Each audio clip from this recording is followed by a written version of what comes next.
ചന്ദ്രോത്ത് തറവാടിൻ്റെ അകത്തളങ്ങളിൽ അന്ന് വായുവിന് പോലും മരവിപ്പായിരുന്നു. പടിഞ്ഞാറ്റേ മുറിയിൽ നിന്നും ഉയരുന്ന ചന്ദ്രോത്ത് കേശവപ്പണിക്കരുടെ അലർച്ച കേട്ട് തൊഴുത്തിലെ പശുക്കൾ പോലും വിരണ്ടോടി.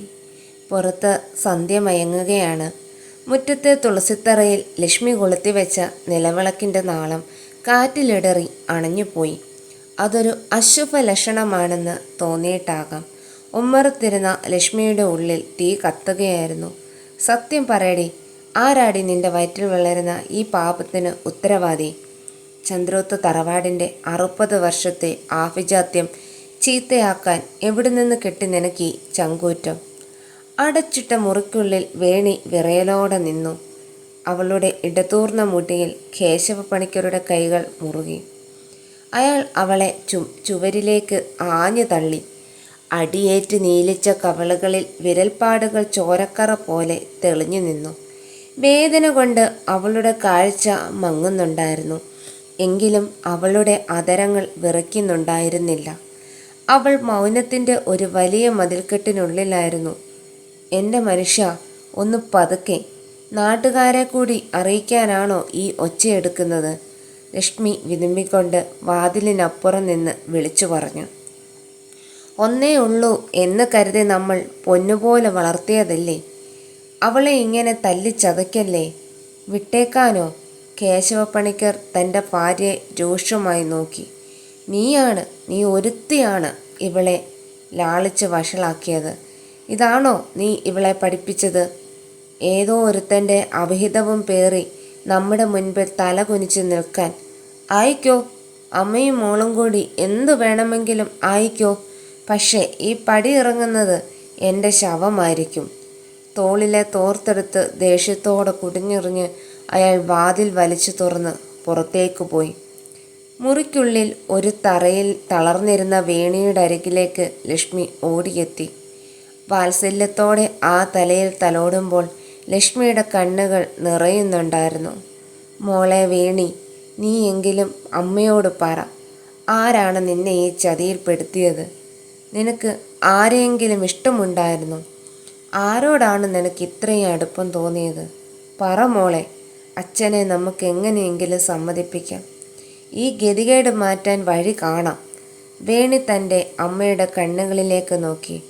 ആ കണ്ണുകളിൽ കണ്ടത് വെറുപ്പല്ല, മറിച്ച് തൻ്റെ മകളെ എങ്ങനെയെങ്കിലും രക്ഷിച്ചെടുക്കാനുള്ള ഒരമ്മയുടെ അവസാനത്തെ യാചനയായിരുന്നു. എങ്കിലും വേണിക്ക് മറുപടി ഉണ്ടായിരുന്നില്ല. അവളുടെ ഉള്ളിൽ അപ്പോൾ 1000 സ്മരണകൾ തിരതല്ലുകയായിരുന്നു. ദയവായി എന്നോടൊന്നും ചോദിക്കരുതമ്മേ, ഞാൻ പറയില്ല. എന്നെ നിർബന്ധിക്കരുത്, എല്ലാം എൻ്റെ വിധിയാണ്. അവളുടെ ശബ്ദം ശ്വാസം മുട്ടുന്നത് പോലെ പുറത്തു വന്നു. എന്നിട്ട് അച്ഛനില്ലാത്ത ഈ കുഞ്ഞിനെ പ്രസവിച്ച് വളർത്താമെന്നാണോ നിന്റെ വിചാരം? 4 ആൾ അറിഞ്ഞാൽ നമ്മൾ ഈ നാട്ടിൽ എങ്ങനെ ജീവിക്കും? എത്ര കാലം ഇത് നീ മറച്ചു പിടിക്കും? ലക്ഷ്മിയുടെ ചോദ്യങ്ങൾക്ക് മുൻപിൽ വേണി നിശബ്ദയായിരുന്നു. അവൾ അമ്മയെ കെട്ടിപ്പിടിച്ച് ആർത്തലച്ച് കരഞ്ഞു. ആ കരച്ചിൽ ആ വലിയ വീടിൻ്റെ ഇരുളടഞ്ഞ മൂലകളിൽ തട്ടി പ്രതിധ്വനിച്ചു. തറയിലെ തണുപ്പിൽ കിടക്കുമ്പോൾ വേണിയുടെ മനസ്സ് മാസങ്ങൾക്ക് പിന്നിലേക്ക് സഞ്ചരിച്ചു. സിദ്ധാർത്ഥ്. ആ പേരോർക്കുമ്പോൾ ഇപ്പോഴും അവളുടെ ഉള്ളിൽ ഒരു മിന്നൽ പിണർപ്പായും. കാവിലെ ഉത്സവത്തിനാണ് അവനെ ആദ്യമായി കണ്ടത്. മേളങ്ങളുടെ താളത്തിനൊപ്പം അവളുടെ ഹൃദയവും അന്ന് ആദ്യമായി മറ്റൊരാൾക്ക് വേണ്ടി തുടിച്ചു. ചുരുണ്ട മുടിയും കാന്തിക ശക്തിയുള്ള ചെമ്പൻ കണ്ണുകളുമുള്ള സിദ്ധാർത്ഥ്. ജനക്കൂട്ടത്തിനിടയിലൂടെ അവൻ അവളെ പിന്തുടർന്നപ്പോൾ ആ നോട്ടം തൻ്റെ ആത്മാവിനെ പൊള്ളിക്കുന്നത് അവൾ അറിഞ്ഞു. ആദ്യമൊക്കെ അവഗണിക്കാൻ ശ്രമിച്ചെങ്കിലും കാവിനു പിന്നിലെ ആൽമരച്ചുവട്ടിലെ നിഗൂഢമായ കൂടിക്കാഴ്ചകൾ അവളെ അവനിലേക്ക് അടുപ്പിച്ചു.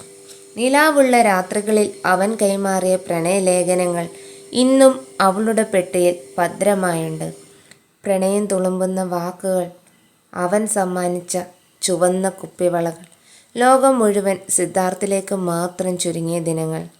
വേണി, നിനക്ക് വേണ്ടിയല്ലേ ഞാൻ ജീവിക്കുന്നത്? ഉടനെ അച്ഛനെ കൂട്ടി വന്ന് നിന്നെ ഞാൻ സ്വന്തമാക്കും. അവൻ അവളുടെ കൈകൾ ചേർത്ത് പിടിച്ച് പറഞ്ഞ വാഗ്ദാനങ്ങൾ ഇന്നും കാതുകളിൽ മുഴങ്ങുന്നു. എപ്പോഴോ ഒരു നിമിഷത്തിൽ നിയന്ത്രണങ്ങൾ നഷ്ടപ്പെട്ടപ്പോൾ മനസ്സിനൊപ്പം ശരീരവും അവൾ അവന് പങ്കുവച്ചു. അത് പാപമാണെന്നോ ചതിയാണെന്നോ അന്ന് തോന്നിയിരുന്നില്ല. സ്നേഹത്തിൻ്റെ പരകോടിയാണെന്ന് കരുതിയാണ് അവൾ അവനെ ആലിംഗനം ചെയ്തത്. പക്ഷേ പോയവൻ പിന്നെ തിരിച്ചു വന്നില്ല. 1.5 മാസം കഴിഞ്ഞിരിക്കുന്നു. ഒരു കത്ത് പോലും വന്നിട്ടില്ല. താൻ ചതിക്കപ്പെട്ടുവെന്ന സത്യം ഒരു കനലായി അവളുടെ ഉള്ളിൽ എരിഞ്ഞുകൊണ്ടിരുന്നു. സിദ്ധാർത്ഥ് തന്നെ ഉപേക്ഷിച്ചു എന്ന് വിശ്വസിക്കാൻ അവളുടെ മനസ്സ് ഇപ്പോഴും തയ്യാറായിരുന്നില്ല. ഒരുപക്ഷെ അവന് വല്ല അപകടവും സംഭവിച്ചു കാണുമോ? അതോ വീട്ടുകാർ തടഞ്ഞു വെച്ചതാകുമോ? ചോദ്യങ്ങൾ ഒരു വേട്ടമൃഗത്തെപ്പോലെ അവളെ വലം വെച്ചു. പുറത്ത് കേശവപ്പണിക്കർ മുറ്റത്ത് അങ്ങോട്ടും ഇങ്ങോട്ടും നടക്കുകയായിരുന്നു. അയാളുടെ നെഞ്ചിൽ കത്തുന്ന ദേഷ്യം ഒരു തീരുമാനത്തിലേക്ക് അയാളെ എത്തിച്ചു. അയാൾ അകത്തേക്ക് വന്ന് ലക്ഷ്മിയെ വിളിച്ചു. സുമിത്രേ, അവൾ എന്തെങ്കിലും പറഞ്ഞോ? ഇല്ല, അവൾ ഒന്നും പറയുന്നില്ല. പറയണ്ട. ഇനി എന്തു വേണമെന്ന് എനിക്കറിയാം. നാളെ നേരം വെളുക്കുമ്പോൾ ഞാൻ വടക്കുംപാട്ട് തറവാട്ടിൽ പോകും.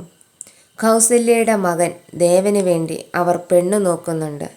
വേണിക്കിനി അതേ വഴിയുള്ളൂ. ലക്ഷ്മി ഞെട്ടിപ്പോയി. നിങ്ങൾ എന്താണ് ഈ പറയുന്നത്? ദേവൻ പാവം, ആ കുട്ടിക്കാണോ നമ്മുടെ വേണിയെ കൊടുക്കുന്നത്? ബുദ്ധിക്ക് അല്പം കുറവുണ്ടെന്ന് കരുതി ആ ജീവിതം ഇങ്ങനെ നശിപ്പിക്കണം? പിന്നെ ഞാൻ എന്തു ചെയ്യണം? കേശവപ്പണിക്കൽ അലറി. നാട്ടുകാർ തുപ്പുന്നതിന് മുൻപ് ഇവളെ എവിടെയെങ്കിലും കെട്ടിച്ചു വിടണം. ദേവൻ അത്രയ്ക്ക് പൊട്ടനൊന്നുമല്ല. അവിടെ അവൾക്ക് അന്തസ്സായി ജീവിക്കാം. 5 തലമുറയ്ക്ക് ഇരുന്നുണ്ണാനുള്ള സ്വത്തുണ്ടാ തറവാട്ടിൽ. ഒരു ഭർത്താവിൻ്റെ പേരെങ്കിലും അവൾക്കുണ്ടാകുമല്ലോ. അല്ലെങ്കിൽ ഇവളെ കൊന്ന് കുഴിച്ചു മൂടേണ്ടി വരും. നിനക്കത് കാണണോ? ആ രാത്രി ചന്ദ്രോത്ത് തറവാട്ടിൽ ആരും ഉറങ്ങിയില്ല. വേണി ജനലിലൂടെ പുറത്തെ ഇരുട്ടിലേക്ക് നോക്കിയിരുന്നു. ആകാശത്ത് തെളിഞ്ഞ നക്ഷത്രങ്ങൾ പോലും അവളെ പരിഹസിക്കുന്നത് പോലെ തോന്നി. തൻ്റെ വയറ്റിൽ വളരുന്ന ജീവൻ സിദ്ധാർത്ഥിൻ്റേതാണെന്ന സത്യം അവൾക്ക് ആരോടും പറയാൻ കഴിയില്ല. സിദ്ധാർത്ഥ് അവളെ ചതിച്ചുവെന്ന് മനസ്സ് പറയുന്നുണ്ടെങ്കിലും പാതിരാത്രിയിൽ വീശുന്ന കാറ്റിൽ അവൻ്റെ ഗന്ധം അവൾ തിരയുന്നുണ്ടായിരുന്നു. മുറിയിലെ ശ്വാസം മുട്ടിക്കുന്ന ഏകാന്തതയിൽ അവൾ തൻ്റെ ഉദരത്തിൽ കൈവച്ചു. അവിടെ ഒരു പുതിയ ജീവൻ തുടിച്ചു തുടങ്ങിയിരിക്കുന്നു. ആ കുഞ്ഞ് തൻ്റെ സ്നേഹത്തിൻ്റെ അടയാളമാണോ അതോ താൻ ചെയ്ത വലിയ തെറ്റിൻ്റെ ശിക്ഷയാണോ എന്ന് അവൾക്ക് തിരിച്ചറിയാൻ കഴിഞ്ഞില്ല. ലക്ഷ്മിയമ്മ ഇടയ്ക്കിടെ മുറിക്ക് പുറത്തു വന്ന് നിൽക്കുന്നത് അവൾ അറിയുന്നുണ്ടായിരുന്നു. ആ അമ്മയുടെ തേങ്ങൽ ചുവരുകൾക്കിടയിലൂടെ അരിച്ചെത്തി അവളുടെ ഹൃദയത്തെ കീറിമുറിച്ചു. സിദ്ധാർത്ഥേട്ടാ, നിങ്ങൾ എവിടെയാണ്? ഒരു തവണയെങ്കിലും വന്നിരുന്നെങ്കിൽ. അവൾ ഉള്ളിൽ തേങ്ങി. അവളുടെ കണ്ണുകളിൽ നിന്ന് ഉപ്പുവെള്ളം കവിളുകളിലൂടെ ഒഴുകി. തലയിണയെ നനച്ച് നിലാവത്ത് പടിപ്പുര കടന്ന് ആരോ വരുന്നത് പോലെ അവൾക്ക് തോന്നി. ഓരോ തവണ കാറ്റടിക്കുമ്പോഴും ഓരോ തവണ കരയിലകൾ അനങ്ങുമ്പോഴും അവൾ സിദ്ധാർത്ഥിനെ പ്രതീക്ഷിച്ചു. പക്ഷേ അത് വെറും മിഥ്യയായിരുന്നു. നാളെ മുതൽ തൻ്റെ ജീവിതം മറ്റൊരാളുടെ കൈകളിലേക്ക് മാറാൻ പോവുകയാണെന്ന തിരിച്ചറിവ് അവളെ ഭയപ്പെടുത്തി. ഒരു പൊട്ടൻ തമ്പുരാൻ്റെ വധുവായി തൻ്റെ പാപം മറച്ചു പിടിച്ച് ജീവിക്കേണ്ടി വരുന്ന വിധിയെ ഓർത്ത് അവൾ വിതുമ്പി. ചന്ദ്രോത്ത് തറവാടിൻ്റെ അന്തസ്സും തൻ്റെ പ്രണയവും തമ്മിലുള്ള യുദ്ധത്തിൽ അവൾ തോറ്റുപോയിരിക്കുന്നു. അവൾ ആഗ്രഹിച്ച ജീവിതം ഒരു ചീട്ടുകൊട്ടാരം പോലെ തകർന്നു വീണിരിക്കുന്നു. നാളത്തെ പുലരി തൻ്റെ ജീവിതത്തിലെ ഏറ്റവും വലിയ പരീക്ഷണത്തിൻ്റേതാകുമെന്ന് അവൾ അറിഞ്ഞു. താൻ സ്നേഹിക്കാത്ത, തനിക്ക് മനസ്സിലാക്കാൻ കഴിയാത്ത ഒരാളുടെ നിഴലായി ജീവിതം ഹോമിക്കാൻ അവൾ തയ്യാറെടുക്കേണ്ടിയിരിക്കുന്നു. അർദ്ധരാത്രി പിന്നിടുമ്പോൾ ദൂരെ നിന്ന് ഒരു മൂങ്ങയുടെ കരച്ചിൽ കേട്ടു. അത് തൻ്റെ വിധിയുടെ വിലാപമാണോ എന്ന് വേണി സംശയിച്ചു. താൻ ഒരു കൊടുംചതിയുടെ ഇരയാണെന്ന തിരിച്ചറിവ് അവളെ ഉറങ്ങാൻ അനുവദിച്ചില്ല. തൻ്റെ വയറ്റിലെ കുഞ്ഞിനോട് അവൾ രഹസ്യമായി മന്ത്രിച്ചു. നീ ആരുടേതായാലും ഈ ലോകത്ത് നിനക്ക് കൂട്ടിരിക്കാൻ ഞാൻ മാത്രം മതിയാകും. ചന്ദ്രോത്ത് തറവാടിൻ്റെ മുറ്റത്ത് അന്ന് പുലരി വിരിഞ്ഞത് ഒരു ശവപ്പറമ്പിലെ നിശബ്ദതയോടെയായിരുന്നു. രാത്രി മുഴുവൻ ഉറങ്ങാതെ കരഞ്ഞു കലങ്ങിയ കണ്ണുകളുമായി വേണി ജനലിലൂടെ പുറത്തേക്ക് നോക്കി നിന്നു. കനത്ത മഞ്ഞിൽ പൊതിഞ്ഞു നിൽക്കുന്ന റബ്ബർ മരങ്ങൾക്കിടയിലൂടെ സൂര്യപ്രകാശം അരിച്ചെത്താൻ ശ്രമിക്കുന്നുണ്ട്. പക്ഷേ അവളുടെ ജീവിതത്തിലേക്ക് ഇനിയൊരു പ്രകാശം കടന്നു വരുമെന്ന് അവൾ വിശ്വസിച്ചില്ല. രാവിലെ തന്നെ കേശവപ്പണിക്കർ കുളിച്ച് റെഡിയായി. പതിവില്ലാത്ത ഗൗരവം ആ മുഖത്തുണ്ടായിരുന്നു. കഞ്ഞി കുടിക്കുമ്പോൾ അയാൾ ലക്ഷ്മിയോട് ഒരു വാക്കുപോലും സംസാരിച്ചില്ല. പടിപ്പുര കടന്ന് അയാൾ പോകുന്നത് നോക്കി നിൽക്കുമ്പോൾ ലക്ഷ്മിക്ക് തൻ്റെ നെഞ്ചിൽ ഒരാന കയറി നിൽക്കുന്നത് പോലെ തോന്നി. വടക്കംപാട്ട ദേവൻ്റെ അടുത്തേക്കാണ് അയാൾ പോകുന്നത്. തൻ്റെ മകളുടെ ജീവിതം ഒരു പാവക്കൂത്താക്കാൻ പോകുന്നതിൻ്റെ തുടക്കമാണതെന്ന് ആ അമ്മ അറിയുന്നുണ്ടായിരുന്നു. മോളെ, നീ വല്ലതും കഴിക്ക്, ലക്ഷ്മി മുറിക്കുള്ളിലേക്ക് വന്നുകൊണ്ട് പറഞ്ഞു. വേണി മറുപടി പറഞ്ഞില്ല. അവൾ ഒരു തടിപ്പാവയെപ്പോലെ കട്ടിലിരുന്നു. അവളുടെ ഉദരത്തിൽ ഒരു ജീവൻ തുടിക്കുന്നുണ്ട്. ആ തുടിപ്പ് സിദ്ധാർത്ഥിൻ്റേതാണ്. ഓരോ തവണ കുഞ്ഞൊന്ന് പിടയുമ്പോഴും അവൾ സിദ്ധാർത്ഥിനെ ഓർക്കും. ആ ചെമ്പൻ കണ്ണുകളും കള്ളച്ചിരിയും, കാവിലെ ഉത്സവത്തിന് തനിക്ക് വാങ്ങിത്തന്ന ആ നീല കുപ്പിവളകളും. പക്ഷേ ഇന്ന് ആ വളകൾ ഉടഞ്ഞു പോയിരിക്കുന്നു. അമ്മേ, എന്നെ ആ പൊട്ടൻ തമ്പുരാന് കെട്ടിച്ചു കൊടുക്കുമ്പോൾ അച്ഛൻ്റെ അഭിമാനം രക്ഷപ്പെടുമായിരിക്കും. പക്ഷേ എൻ്റെ ഉള്ളിലെ ഈ ചതി അതെങ്ങനെയാണ് ഞാൻ മറച്ചു പിടിക്കുക? വേണി വിതുമ്പിക്കൊണ്ട് ചോദിച്ചു. ലക്ഷ്മി അവളെ ചേർത്ത് പിടിച്ചു. വിധി മാറ്റാൻ ആർക്കും കഴിയില്ല മോളെ. ദേവൻ പാവമാണ്, സ്നേഹിക്കാൻ മാത്രമേ അവനറിയൂ എന്ന് നാട്ടുകാർ പറയുന്നത് ഞാൻ കേട്ടിട്ടുണ്ട്. ഒരു പക്ഷേ ചന്ദ്രോത്ത് കേശവ പണിക്കരുടെ മകൾക്ക് അലഞ്ഞു നടക്കേണ്ടി വരുന്നതിനേക്കാൾ നല്ലത് ആ വലിയ തറവാട്ടിലെ അന്തസ്സായിരിക്കും. അതേസമയം വടക്കുംപാട്ടെ തറവാട് ഉണർന്നു കഴിഞ്ഞിരുന്നു. 5 തലമുറയുടെ പ്രതാപം വിളിച്ചോതുന്ന ആ വലിയ എട്ടുകെട്ട്. മുറ്റത്ത് പഴുത്ത അടയ്ക്കകൾ ഉണങ്ങാനിട്ടിട്ടുണ്ട്. ഉമ്മറത്തെ ചാരുകസേരയിൽ ദേവനിരുന്ന് ഊഞ്ഞാലാടുകയാണ്. കയ്യിലൊരു മുളന്തണ്ടും പിടിച്ച് അവൻ എന്തിനോ നോക്കി ചിരിക്കുന്നുണ്ട്. ദേവാ, നീ ഇവിടെ വന്നിരിക്കൂ, പല്ല് തേച്ചില്ലേ? കൗസല്യാമ്മ അരികിലേക്ക് വന്നുകൊണ്ട് ചോദിച്ചു. തേച്ചു അമ്മേ. ഇന്ന് നമ്മൾ എവിടെയെങ്കിലും പോകുന്നുണ്ടോ? എനിക്ക് അമ്പലത്തിലെ ആനയെ കാണണം, ദേവൻ നിഷ്കളങ്കമായി പറഞ്ഞു. കൗസല്യാമ്മയുടെ കണ്ണുകൾ നിറഞ്ഞു. 23 വയസ്സായിരിക്കുന്നു. പക്ഷേ ഇപ്പോഴും 5 വയസ്സുകാരൻ്റെ മനസ്സാണവന്. നല്ല നിറവും ഒത്ത പൊക്കവും ലക്ഷണവുമൊത്ത മുഖമുള്ള ദേവനെ കാണുമ്പോൾ ആരും പറയില്ല അവന് ബുദ്ധിമാന്ദ്യമുണ്ടെന്ന്. പക്ഷേ സംസാരിച്ചു തുടങ്ങുമ്പോൾ അവൻ ലോകത്തു നിന്ന് മാറി നിൽക്കുന്ന ഒരു കുട്ടിയായി മാറും. ദേവൻ്റെ അച്ഛൻ മരിച്ചതിൽ പിന്നെ കൗസല്യാമ്മയുടെ ഏക ലോകം അവനായിരുന്നു. അപ്പോഴാണ് കേശവ പണിക്കർ പടിപ്പുര കടന്നു വരുന്നത്. കൗസല്യാമ്മ എഴുന്നേറ്റു. ഒരു പ്രമാണിയുടെ വരവ് അവരെ അമ്പരിപ്പിച്ചു. പണിക്കർ സാറോ, എന്താ ഈ നേരത്ത്? അവർ ആദരവോടെ ചോദിച്ചു. ചില കാര്യങ്ങൾ സംസാരിക്കാനുണ്ട് കൗസല്യേ. നമ്മുടെ ദേവന് വേണ്ടി ഞാനൊരു ആലോചന കൊണ്ടുവന്നതാണ്. കൗസല്യമ്മ വിശ്വസിക്കാനാവാതെ നിന്നു. ചന്ദ്രാത്ത് തറവാട്ടിലെ സുന്ദരിയായ വേണിയെ ദേവന് വിവാഹം കഴിച്ചു കൊടുക്കുമെന്ന് അവർ സ്വപ്നത്തിൽ പോലും കരുതിയിരുന്നില്ല. കേശവ പണിക്കർ കാര്യങ്ങൾ വിശദീകരിച്ചു.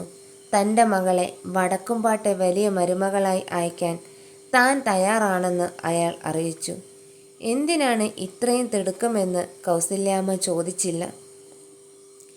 തൻ്റെ മകനൊരു തുണ കിട്ടുക എന്നതിലുപരി അവർക്ക് മറ്റൊന്നും വലുതായിരുന്നില്ല. വിവാഹ നിശ്ചയം അധികം വൈകാതെ തന്നെ ഉറപ്പിച്ചു. വിവരമറിഞ്ഞ നാട്ടുകാർ മൂക്കത്ത് വിരൽ വെച്ചു. പണിക്കർക്കെന്താ വട്ടായോ? സുന്ദരിയായ മകളെ ആ പൊട്ടനു കൊടുക്കാൻ? ചായക്കടകളിലും കിണറ്റിൻ കരകളിലും സംസാര വിഷയം ഇതായിരുന്നു. ചിലർ പറഞ്ഞു, അതാകുമ്പോൾ വേണിക്കവിടെ ഭരിക്കാമല്ലോ, ദേവനൊന്നും ചോദിക്കില്ലല്ലോ. ഈ സംസാരങ്ങളൊന്നും വേണിയെ ബാധിച്ചില്ല. അവൾ ആ ചുവരുകൾക്കുള്ളിൽ തടവുകാരിയെപ്പോലെ കഴിഞ്ഞു. സിദ്ധാർത്ഥിൻ്റെ ചതി അവളുടെ ഹൃദയത്തെ പാതി കൊന്നു കഴിഞ്ഞിരുന്നു. തനിക്ക് ലഭിച്ച ശിക്ഷയായിട്ടാണ് അവൾ ഈ വിവാഹത്തെ കണ്ടത്. ഒരു ഭ്രാന്തനെ പോലെ ചിരിക്കുന്ന ദേവന്റെ ഭാര്യയായി ജീവിക്കേണ്ടി വരുന്ന സാഹചര്യം അവൾ ഉള്ളിൽ ചിന്തിച്ചു നോക്കി. സിദ്ധാർത്ഥിൻ്റെ ചൂടേറ്റ തൻ്റെ ഉടലിലേക്ക് ദേവൻ പടർന്നു കയറുന്നത് ഓർക്കുമ്പോൾ അവൾക്ക് അറപ്പു തോന്നി. വിവാഹത്തിന് തലേ ദിവസം വേണി തൻ്റെ പെട്ടിയിൽ സിദ്ധാർത്ഥിന് നൽകിയ കത്തുകൾ ഓരോന്നായി എടുത്തു നോക്കി. അവയിലെ പ്രണയവാക്കുകൾക്ക് ഇപ്പോൾ കയ്പായിരുന്നു. ഓരോ കത്തും അവൾ കരിച്ചു കളഞ്ഞു. ആ കനലുകളിൽ നിന്നുയർന്ന പുക അവളുടെ കണ്ണുകളെ നീറ്റിച്ചു. നിങ്ങൾ വരുമെന്ന് ഞാൻ ഇത്രയും നാൾ വിശ്വസിച്ചു. പക്ഷേ നാളെ ഞാൻ മറ്റൊരു മനുഷ്യൻ്റെ ഭാര്യയാകും. എൻ്റെ ഉദരത്തിൽ നിങ്ങളുടെ കുഞ്ഞിനെ പേറിക്കൊണ്ട് ഞാൻ അവനെ ചതിക്കാൻ പോവുകയാണ്. പക്ഷേ ഇത് ചതിയല്ല, നിങ്ങൾ എന്നെ തള്ളിയിട്ട ഗർത്തത്തിൽ നിന്ന് രക്ഷപ്പെടാനുള്ള ഒരു ശ്രമം മാത്രമാണ്. അന്ന് രാത്രി ചന്ദ്രോത്ത് തറവാട്ടിൽ കല്യാണ ഒരുക്കങ്ങൾ തകൃതിയായി നടക്കുകയായിരുന്നു. പക്ഷേ അവിടെ ഒരു ആഘോഷത്തിൻ്റെ പൊലിമയുണ്ടായിരുന്നില്ല. കേശവ പണിക്കർ എല്ലാവരെയും വിലക്കിയിരുന്നു. ആർഭാടമില്ലാത്ത ഒരു ലളിതമായ ചടങ്ങ്. വേണിയെ അണിയിക്കാൻ കൊണ്ടുവന്ന സ്വർണ്ണാഭരണങ്ങൾ കട്ടിലിൽ കിടന്ന് തിളങ്ങി. പക്ഷേ അവളുടെ മുഖത്ത് ആ തിളക്കം ഉണ്ടായിരുന്നില്ല. രാത്രി ഏറെ വൈകിട്ടും വേണി ഉറങ്ങിയില്ല. മുറ്റത്തെ മാവിൻ കൊമ്പിലിരുന്ന് ഒരു മൂങ്ങ കരയുകയായിരുന്നു. അത് തൻ്റെ വിധിയുടെ വിലാപമാണെന്ന് അവൾക്ക് തോന്നി. സിദ്ധാർത്ഥ് തൻ്റെ അരികിലേക്ക് ഓടി വരുന്നതായും തന്നെ രക്ഷിച്ചു കൊണ്ടുപോകുന്നതായും അവൾ ഇടയ്ക്കിടെ സ്വപ്നം കണ്ടു. പക്ഷേ കണ്ണു തുറക്കുമ്പോൾ മുന്നിൽ കത്തുന്ന നിലവിളക്കും തൻ്റെ നിസ്സഹായതയും മാത്രമായിരുന്നു. മറുഭാഗത്ത് വടക്കുംപാട്ടെ തറവാട്ടിൽ ദേവൻ വലിയ സന്തോഷത്തിലായിരുന്നു. അമ്മേ, എനിക്ക് പുതിയ ഉടുപ്പ് തന്നോ? നാളെ ഒരു ചേച്ചി വരുമെന്നാണോ അമ്മ പറഞ്ഞത്? അവൻ നിഷ്കളങ്കമായി ചോദിച്ചു. അതേ മോനെ, ചേച്ചി നിന്നെ നോക്കാൻ വരും. മോൻ ചേച്ചിയെ നല്ലോണം സ്നേഹിക്കണം. കൗസല്യാമ്മ അവൻ്റെ തലയിൽ തലോടി. ഞാൻ സ്നേഹിക്കും. എനിക്ക് കിട്ടുന്ന മിഠായി ഒക്കെ ചേച്ചിക്ക് കൊടുക്കും. ദേവൻ പൊട്ടിച്ചിരിച്ചു. ആ ചിരിയിൽ ഒരു ലോകത്തിൻ്റെ നിഷ്കളങ്കതയും മുഴുവൻ നിഷ്കളങ്കതയും ഉണ്ടായിരുന്നു. പക്ഷേ ആ നിഷ്കളങ്കതയുടെ മറവിൽ താൻ പേറുന്ന പാപം എങ്ങനെ ഒളിപ്പിക്കുമെന്ന വേണിയുടെ ഭയം ആരും കണ്ടില്ല. നാളെ പുലർച്ചെ വടക്കുംപാട്ടെ പടിപ്പുര കടന്ന് വേണി അവിടെ കയറണം. അത് അവളുടെ ജീവിതത്തിൻ്റെ അന്ത്യമാണോ അതോ മറ്റൊരു ജീവിതത്തിൻ്റെ തുടക്കമാണോ എന്ന് ആർക്കും അറിയില്ലായിരുന്നു. വേണി തൻ്റെ വയറിൽ മൃദുവായി ഒന്ന് തൊട്ടു. ആ കുഞ്ഞ് ഒന്ന് തുടിച്ചതുപോലെ അവൾക്ക് തോന്നി. നീ പേടിക്കേണ്ട, നമുക്ക് അവിടെ സുരക്ഷിതമായിരിക്കാം. അവനൊരു പാവമാണ്, നിന്നെ ആരും ഒന്നും ചെയ്യില്ല, അവൾ സ്വയം സമാധാനിച്ചു. പക്ഷെ അവളുടെ കണ്ണുകൾ വീണ്ടും ജനലഴികൾക്കിടയിലൂടെ സിദ്ധാർത്ഥിൻ്റെ ചെമ്പൻ കണ്ണുകൾക്ക് വേണ്ടി തിരിഞ്ഞുകൊണ്ടിരുന്നു. ഇരുട്ട് കനത്തു. ആ ഇരുട്ടിനേക്കാൾ വലിയൊരു കറുപ്പ് വേണിയുടെ മനസ്സിൽ പടർന്നു കയറുകയായിരുന്നു. നാളത്തെ പുലരി ഒരു പൊട്ടൻ തമ്പുരാൻ്റെ വധുവായി അവളെ മാറ്റും. ചന്ദ്രോത്ത് പണിക്കരുടെ അഭിമാനം രക്ഷപ്പെടും. പക്ഷേ വേണി എന്ന പെണ്ണിൻ്റെ സ്വപ്നങ്ങൾ അവിടെ എരിഞ്ഞടങ്ങുകയായിരുന്നു.